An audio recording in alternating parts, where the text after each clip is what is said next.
एक रात, एक गुनाह जो बशर को बशर हाफी बना गया। बगदाद का शहर था। शाम ढल चुकी थी। गलियों में हल्की ठंडक थी, लेकिन एक आलीशान महल से रोशनी और शोर आ रहा था।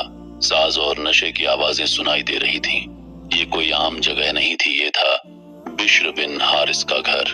वहां शराब के दौर चलते, गाने बजाने की महफिलें होती और जिंदगी एक खेल सी लगती थी।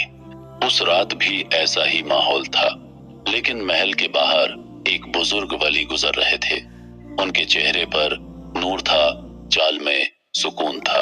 उन्होंने उस घर से आती आवाजें सुनी और देखा कि एक नौकर शराब का जाम लेकर अंदर जा रहा है।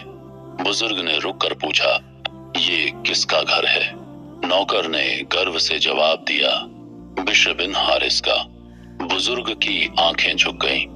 दिल से एक लफ्ज निकला, काश ये बिश्र अल्लाह का होता। बस यही एक जुमला।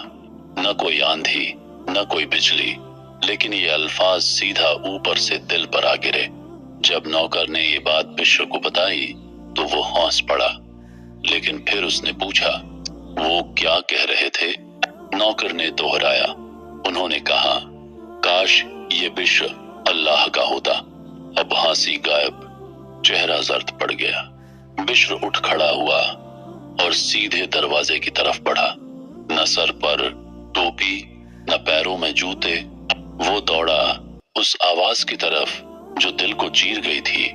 शहर की तंग गलियों में अकेला नंगे पांव चलता रहा। हर मोड़ पर एक ही सवाल करता रहा, क्या मेरा रब मुझे अपना बना सकता है? रात भर वो रोता रहा। उसका दिल पिघल गया।